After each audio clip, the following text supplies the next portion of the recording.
বগুড়ায় গৃহবধূ হত্যায় ছেলে নয়, জড়িত ভাড়াটিয়া। বগুড়ায় দুপাচিয়ায় গৃহবধূ উম্মে সালমাকে হত্যার পর ডিপ ফ্রিজে রাখার ঘটনা নতুন মোড় নিয়েছে। পুলিশ বলেছে, নিহতের ছেলে নয়, ভাড়াটিয়াই এ হত্যাকাণ্ড ঘটিয়েছে। এ ঘটনায় 3 জনকে গ্রেপ্তার করা হয়েছে। শুক্রবার 15 নভেম্বর বগুড়া জেলার পুলিশ সুপার সুমন রঞ্জন সরকার এসব তথ্য নিশ্চিত করেন।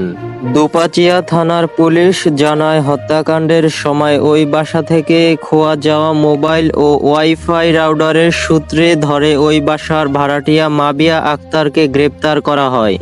পরে তার 2 সহকারী সুমন চন্দ্র ও মুসলিমকে গ্রেপ্তার করা হয়। জিজ্ঞাসাবাদে মাবিয়া পুলিশকে জানায়, 4 মাস আগে উম্মে সালমার ওই বাসা ভাড়া নিয়ে তিনি মাদক ও অনৈতিক কাজ চালিয়ে যাচ্ছিলেন।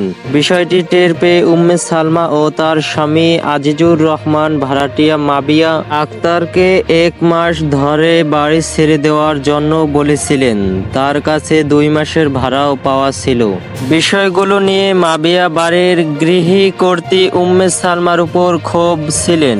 তাই তিনি তার সহযোগী ও মাদক ব্যবসায়ী সুমন চন্দ্র সরকার এবং মুসলিমকে নিয়ে শনিবার উম্মে সালমাকে হত্যার পরিকল্পনা করেন। তিনি আরও জানান, পরিকল্পনা মাফিক ঘটনার সময় মাবিয়া প্রথমে ওই বাসায় প্রবেশ করেন। পরে মোবাইল ফোনে ডেকে নেন তার 2 সহকারী সুমন ও মুসলিমকে। তারা 2 জন বাসায় ঢুকে চেতনানাশক স্প্রে করে উম্মে সালমাকে অচেতন করেন। তারপর তার নাক, মুখ ও হাত বেঁধে বাসার ডিপ ফ্রিজে ঢুকিয়ে রেখে তারা 3 জন সেখান থেকে বেরিয়ে যান। অতিরিক্ত পুলিশ সুপার সুমন রঞ্জন সরকার বলেন, আটকের পর মাবিয়া, সুমন ও মুসলিম উম্মে সালমাকে হত্যার কথা স্বীকার করে ঘটনার পুরো বিবরণ দিয়েছে। পরে তাদের দেখানো জায়গা থেকে পুলিশ হত্যাকাণ্ডে ব্যবহৃত জিনিসপত্র এবং ওই বাসা থেকে খোয়া যাওয়া জিনিসপত্রগুলো উদ্ধার করে।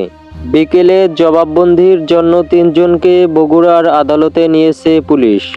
আপডেট নিউজ 24 প্রতিদিনের ব্রেকিং নিউজ পেতে আমাদের চ্যানেলটি সাবস্ক্রাইব করে আমাদের সাথেই থাকুন।